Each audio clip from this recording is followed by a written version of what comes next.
While I did have a Game Boy and Game Boy Color growing up, I didn't always find time to play my games on the road, and when I was at home, I usually wanted to play my consoles. A good solution for this problem was the Super Game Boy. Now, as you can see, the Super Game Boy isn't a whole new system or handheld, it's just a cartridge that would go into your Super Nintendo. But the hardware inside would allow for a whole new experience with your Game Boy games.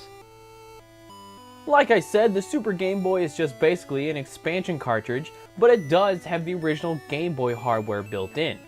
It only used the Super Nintendo for the coloring, graphics output, and controller input. You could use it with original Game Boy games and the black cartridges that were compatible with the Game Boy and Game Boy Color. Though the black cartridge games, or to be more accurate, any game that was compatible with the Game Boy and Game Boy Color, for example Pokemon Gold and Silver, were only displayed as if they were being played on original Game Boy, with some color being added, not in their full made for the Game Boy Color mode. To play full Game Boy Color games, you would have to have a Game Boy player for the Nintendo GameCube. This system played all Game Boy, Game Boy Color, and Game Boy Advance games. But talking in full about the Game Boy player is for another video. When playing some games on the Super Game Boy, such as Donkey Kong and Game & Watch Gallery, extras were added to the game to create a unique experience on the Super Game Boy.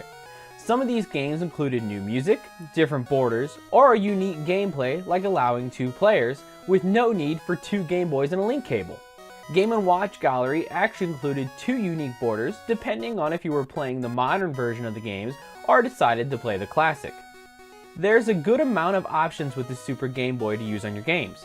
You have a set of borders to select from, color palettes, controller setup, and you can even draw your own borders, make your own color palette, or just draw on the screen if you so choose. To access the menu, you press left and right on the controller and up it pops. If you select the borders option, you can scroll through several different borders or just select a blank black border. If the game has a special border built in, the little smiling face is already selected and rotating. And of course, you would have seen it when you started the game. When it comes to the color palettes, all games boot up with the default one, and if they have a special one built in, you'll see that rotating face again. But you can switch through a bunch of other palettes, including ones to just make the game black and white, as if you were playing on a Game Boy Pocket. Like I said, you can also create your own borders and color palettes. The large paintbrush is for making different color palettes. You can change up to 4 different colors, and the order they're placed in makes a difference as well. You can select from other colors by clicking the little paintbrush and paints. Clicking the camera freezes the frame if you want to get a still shot to set your colors, though the game does keep playing in the background.